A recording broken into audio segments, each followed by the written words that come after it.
Hello there, everybody, and welcome back to Golden Sun. I'm Chocolate Milk, and joining me is... This is an RPG, Bass6286. Yes, it is. It's a very long RPG that's been taking us quite a while to complete. But we're gonna go to our next dungeon, which is one of my favorite areas in the whole game, so I'm pretty excited for that. We're gonna go to the town first, though. I think this is Izumo, or Izumo. I don't know how you really pronounce that, but... I don't know. All that matters is that someone's poisoned their water, apparently. I know, it's like purple and radiated, and it's just like, are you guys okay in here? Because you sure don't look like it, but I think that they are. I think it's actually purple for a reason, but I don't remember what reason that is at the moment. It's actually a river of grape juice. They just can't get enough of that purple drink or something. I don't know. Yeah, pretty much. Yeah, you don't see that anywhere else in the game, though, so it is kind of weird. You're just like, Anyways. She doesn't have anything. If you look in her items section, she's actually the item / weapons dealer person. But all our weapons are awesome and don't need to be upgraded, so... Ha. We're going to be getting lots of really cool equipment, though, coming up in this dungeon, and we can get some more stuff forged. I'm just looking for treasures, as I always most often do. But I don't think there's really much in this village. Ooh, what's in here? Seem probably something. Smoke bomb. Yes, most useful item ever. Ever. Anyways, we talked to some of the people. A brave warrior will appear to defeat the serpent by the next full moon. It's just a legend, though. No one believes that. No one. Nobody. I'm a brave warrior. It's like legends and full moons and monsters and things. I know, that's just like the werewolves in Garo with the full moon. As a child, Susa was as wild as could be and brought his elder sibling, Lady Izumo, much strife. Kushanda, I have no idea how to pronounce her name, is the one who tamed his wild ways. Of course, no one wants to see her sacrificed. Sacrificed? What are you... It's like Okami all over again. What are you crazy people doing to young maidens in distress? Are you sacrificing them for blood sport? Hey, lucky medal. I'll take that, thank you. I think there's something here, too. Yes. Sparkles. So many sparkles everywhere. An elixir! Oh, fantastic. And if you go in here, there's crazy women dancing, and then you could talk to this lady here. Susa's not here. I believe he went to Mount Makaj. He believes he can save Kushanda, and so he has gone to fight the serpent. Ooh, serpent. He truly believes he can defeat the giant serpent of Makaj. Well, it's all for naught, though, as a hero will certainly appear and destroy the great serpent. Hello? Hero? Right in front of your face? If the serpent defeats Susa, I'll be alone. Well, Forever. Fear not. I will save your brother. That is Azuma, the lady that they were talking about earlier. Even if Susa tried to rescue Kushanda, she wouldn't just run away with him. I think she still believes that a hero will appear and defeat the serpent. That must be it. Oh, poor guy's gonna risk his life for her, and she's like, nope! I'm gonna stay in my little village. Yeah, Susa came through here on his way to save Kushanda. The jerk knocked me flat and just kept on going. He was totally wild. He's feral. Anything in Every here? time they keep saying Sousa, I keep thinking of the composer. Oh, yeah. Susa, don't come for me. Just making this really weird. Yeah. If I see you, I'll surely lose the courage to sacrifice myself for Izumo. If I run, Lady Azuma and all of Izumo will greatly suffer. Like, I love how they just changed 2 letters from Izumi to Izumo. That's weird. I never noticed that before. Please, don't come for me. Lady Azuma has foretold the coming of a hero, and I believe her. Yep, right here. And so I shall remain here until the coming of the next full moon, and the hero. You don't even gotta wait for the full moon, lady. I'm gonna save your butt right now. Because we're awesome like that. Yeah, so long story short, they're gonna sacrifice that woman to a giant serpent, I guess, to appease him so he doesn't, like, rage all over the city or something like that. And her, I guess, man friend went to go prove his manliness to try and save her, but she's holding out for someone else to save her. Your princess is in another castle! Just kidding. Damn it! Just kidding. She doesn't want you, she wants a different hero. Anything in here? Did I check this house already? I think I did. I think you did. I didn't check this house, I don't think. Nope, too many old people. Like, all the old people live in one house. Oh, and quarantine them. Quarantine them, keep them away from society. It seems like an old Japanese town, though. It's kind of. That does seem to be the case. It's got a really cool feel to it. And you get this festival coat, which raises luck. I think the only person with bad luck in this party is Felix, and if he use it, then he'll get his stats dropped, which is kind of a shame. Womp womp. Womp womp. I think everyone else has really good luck, from what I remember anyways. I don't think there's anything there. I think we already got antidotes from that spot. Yeah, you may be right. That's quite possible. So that's about all there is. Now we gotta go save that woman from being devoured by a gigantic serpent, so... On to Gaia Rock we go, which is Felix's dungeon, clearly. A shame it's not the Moon Cave. With his Earth adeptness. Moon Cave.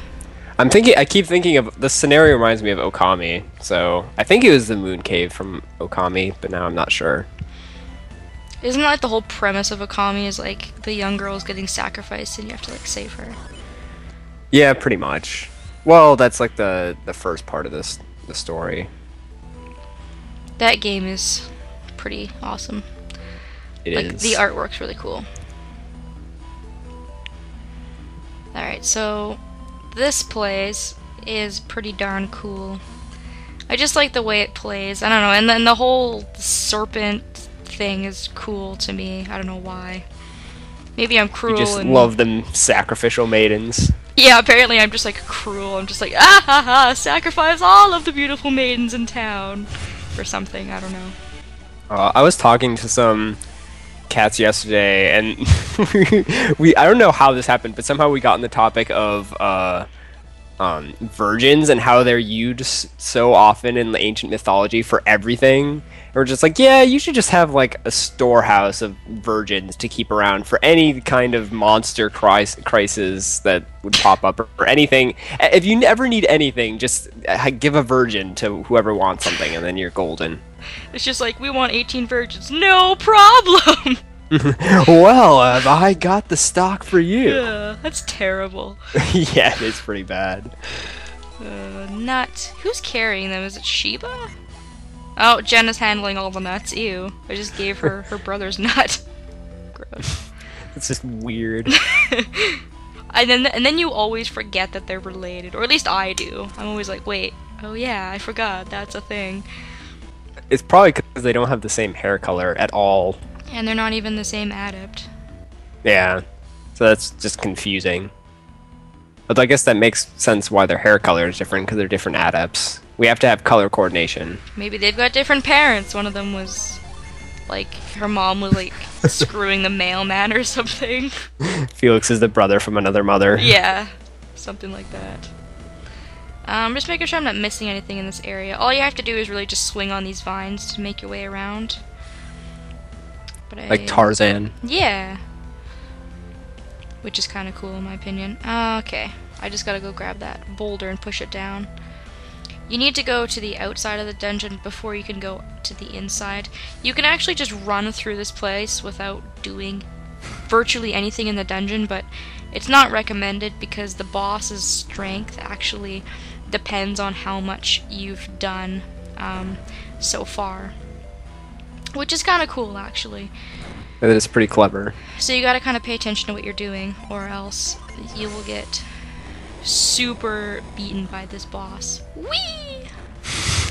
That is awesome. Yeah, it is pretty awesome. The little animation for it is so cute. Felix is like, oh god, holding on for dear life. And swing. Whee. I love how this game it'll be like really serious at one point, and then it'll just do something really silly the next. And you're just like, aw. Their little chibi sprites are so adorable. A lot of games do that though. Like, a lot of games are really, like, I don't want to say like satirical, but like that's just the way the games are made. It's humor. The balance of comedic elements and serious elements. Yeah. Having its super serious moments. There's a couple games that I can think of that are just downright depressing and don't have like any humorous moments at all, for the most part. Except for like a couple characters that just bring like comedic value to the table. Oof, nice. I feel like that's a pretty standard thing for RPGs though, to have that one joke character, at least one. Every RPG that I can think of has a character like that. Off the top of my head. Okay, so here... Let's go all the way down first. See what's up. That's a silly statement. Oh, I see what I did there. Is that what would be considered an oxymoron? No, I think an oxymoron is when you have like a single word. Maybe it's not, because I know jumbo shrimp is an oxymoron, but I don't know. I'm not sure if that would be one or not. Dead end. So let's swing on this vine. Or essentially what we're trying to do is make our way to the top, is what we're trying to do by being Tarzan. I find it somewhat strange that all these vines are growing on what appears to be dead rock. Yeah. They're just hanging out, I guess, literally. Perhaps they must grow on granite. Yeah, and it seems like such a dry, like, arid area, too. Like, it just seems like nothing could grow. Oh god, I forgot about that. Ow. Surprise! These gigantic tiki heads will, for whatever random reason, come out of the wall and actually, like, attack you. So, you need to make your way around. I think it's this way you want to go. You want to avoid the big block in the middle. And that's a dead end. Ooh. Let's try going through the middle of this one. Success! Didn't get knocked all the way down, which is good, because that would have been quite the nuisance to do. I hate that about this game. There's so many things that try to knock you over, and you're like, I just want to climb. How hard is that? Right, and there's a lot of it seems like just trial and error, which is kind of annoying. Yeah. And you're like, everything looks exactly the same. Wow, let's just start at this end and go to this end and see what happens. Sometimes how it feels like it goes. I hate when games try and pass something like that off as a real puzzle. I don't feel like it's as much of a problem with these games because they have real puzzles in them. But some games will just like, here's a bunch of like different pathways. Ooh, it's a puzzle. Just no. Take one. It's like, no, that's not a puzzle. That's just process of elimination. Yeah. That's all that is. We're almost at the top. I just wanted to get that apple first. I like stat boosting items. They help. Indeed they do. There's also new enemies in here. I did take a couple moments before I started recording to grind a little bit. They're not really strong enough to give me like a lot of experience or anything like that, but I figured I'd at least make a little bit of a dent on our way to our next level. We're almost 30. I think we're 28 now, so. It's crazy. Didn't we end the last game on level 30 something? We were level 32, I think, at the end of the last game. Yeah, this game is significantly longer. Because it, like, gives you the whole shabam about the first game, and then it's just like, here's the second game! And you're like, geez, thanks. I wanted that history lesson. Yeah. Which took up like an hour of gameplay just so you could describe what I already knew, damn it. For all those people that didn't play the first game, which would probably still be really confused, even if they got the refresher or Yeah. history lesson. Yeah, cause then you don't really get to like know the characters, if you know what I mean. Like you know their names, but you don't really like know them. The whole fact that you're playing as the enemy characters is kind of lost on you. It is pretty cool. Alright, so now we've actually made it to the top. So what we need to do is use reveal, and there's this weird dancing idol tiki thing. And we get this item called the dancing idol. So How appropriate. yeah, it's a sacred idol of unknown power, and you will need that to do this dungeon properly and to finish off the boss properly. So make sure you grab that first, and then you can go ahead, retreat down to the bottom, and then next time we'll actually enter the dungeon. It's relatively short, so we should be able to get it done with relative ease. So thanks for watching. And we'll see you then.